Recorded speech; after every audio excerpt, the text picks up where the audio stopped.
प्रशांत किशोर ने बिहार के आगामी चुनाव में मुसलमानों को 75 टिकट देने का ऐलान किया है। पीके ने यह घोषणा ऐसे वक्त में की है जब आरजेडी के प्रदेश अध्यक्ष जगदानंद सिंह का सियासी गलियारों में एक लेटर वायरल हो रहा है, जिसमें उन्होंने पीके की जन स्वराज पार्टी को बीजेपी की बी टीम बताया है। चलिए आज हम प्रशांत किशोर व उनकी पार्टी को लेकर बात करने वाले हैं कि आखिर कैसे प्रशांत किशोर बिहार में अपना चुनावी पैर पसार रहे हैं। दूसरी बात, अगर प्रशांत किशोर अपने रणनीति में सफल होते हैं तो सबसे ज्यादा नुकसान बीजेपी और नीतीश कुमार को होगा या फिर तेजस्वी यादव को होगा। तो चलिए हम बातचीत का दौर शुरू करते हैं। नमस्कार, मेरा नाम संजय पांडे और आप देख रहे हैं अनादि टीवी। दरअसल चुनावी रणनीतिकार प्रशांत किशोर ये वो नाम है जिसने कई सारे प्रदेशों के बड़े नेताओं को चुनाव जिताने या हराने का काम किया है, जिसमें नीतीश कुमार से पीएम मोदी तक शामिल रहे हैं। लेकिन अब प्रशांत किशोर अपनी नई पार्टी बनाने को लेकर चर्चा में है। इनके पार्टी का नाम जन स्वराज है। पीके के द्वारा नई पार्टी बनाने से अब बिहार की सियासत गर्मा गई है। सियासत क्यों गर्मा गई है, इसके पीछे भी कई कारण हैं। दरअसल 2 साल से बिहार की खाक छान रहे प्रशांत किशोर 2025 के चुनावी मैदान में उतरने की तैयारी कर रहे हैं। पीके 2 अक्टूबर को अपनी पार्टी लॉन्च करेंगे और फिर उसके सिंबल पर सभी 243 सीटों पर उम्मीदवार उतारेंगे। बिहार फतेह के लिए पीके ने 3 प्लान तैयार किया है। प्रशांत किशोर सबसे ज्यादा महिला और युवा मतदाताओं पर फोकस कर रहे हैं। अपने हर कार्यक्रम में पीके इन दोनों के मुद्दे को उठाते हैं। निर्वाचन आयोग के मुताबिक बिहार में 40 साल से कम उम्र के करीब 4 करोड़ 29 लाख वोटर्स हैं। इनमें 18 से 19 वर्ष वाले 71 लाख वोटर्स हैं। 20 से 29 वर्ष वाले करोड़ 60 लाख वोटर्स हैं और 30 से 39 वर्ष वाले 1 करोड़ 98 लाख वोटर्स हैं। दूसरी बात, पीके ने जो अपनी सफलता का मार्जिन रखा है, वो दूसरा नंबर जो सफलता का कारण बताता हूँ वो ये है कि पीके जाति और समुदाय के आधार पर भी जीत हार का प्लान तैयार कर रहे हैं। उनके निशाने पर दलित और मुस्लिम समुदाय की युवा है, जिन्हें प्रशांत किशोर हिस्सेदारी के नाम पर साधना चाहते हैं। बिहार में मुसलमानों की आबादी करीब 17% है और दलितों की 20% है। पीके इन दोनों समुदाय के बीच लगातार जा रहे हैं।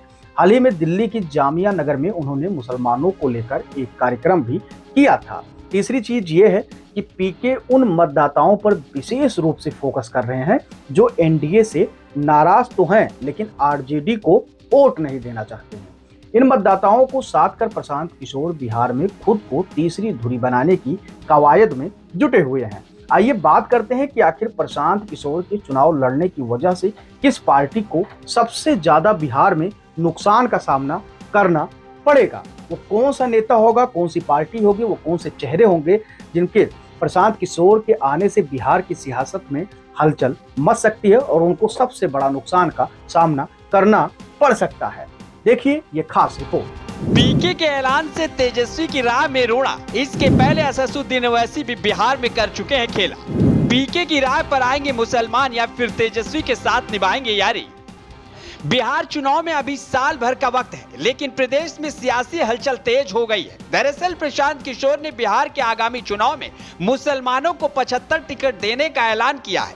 पीके ने यह घोषणा ऐसे वक्त में की है जब आरजेडी प्रदेश अध्यक्ष जगदानंद सिंह का सियासी गलियारों में एक लेटर वायरल हो रहा है, जिसमें उन्होंने पीके की जन स्वराज पार्टी को बीजेपी की बी टीम बताया है।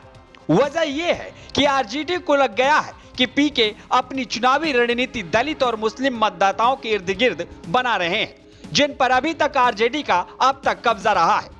इसीलिए आपको बता दें कि तेजस्वी को सबसे बड़ा नुकसान का सामना विधानसभा चुनाव में करना पड़ सकता है। वजह यह है कि राष्ट्रीय जनता दल बिहार में अभी मुख्य विपक्षी पार्टी की भूमिका में है। पिछली बार काफी क्लोज फाइट में आरजेडी सरकार बनाने से चूक गई थी। पार्टी को 2025 में सरकार बनाने की उम्मीद है और इसी के तहत तेजस्वी यादव नए समीकरण तैयार कर रहे हैं, लेकिन पीके के प्लान ने पार्टी की टेंशन बढ़ा दी है। इसी टेंशन के मद्देनजर प्रदेश अध्यक्ष जगदानंद सिंह ने पार्टी नेताओं को एक पत्र लिखा था, जिसमें उन्होंने पीके की जन स्वराज को बीजेपी की बी टीम बताया था और कार्यकर्ताओं से पीके के अभियान में शामिल नहीं होने की अपील की थी। जगदानंद के लेटर वायरल होने के एक दिन बाद पीके ने मुसलमानों को 75 टिकट देने का ऐलान कर दिया।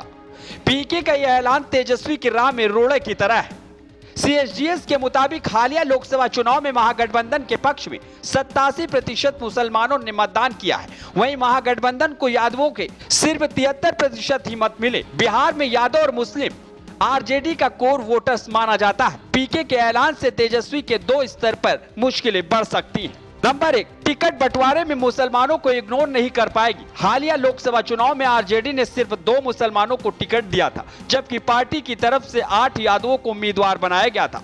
बिहार में लोकसभा की कुल 40 सीटें हैं। नंबर 2, 2020 के चुनाव में असदुद्दीन ओवैसी की पार्टी AIM ने अपने उम्मीदवार उतार महागठबंधन के साथ खेल कर दिया था। इस बार पीके के उम्मीदवार अगर मजबूत साबित हुए तो बिहार के मुस्लिम बाहुल्य सीटों पर महागठबंधन की मुश्किलें बढ़ सकती हैं। ये तेजस्वी यादव के लिए ज्यादा नुकसानदेह साबित होगा।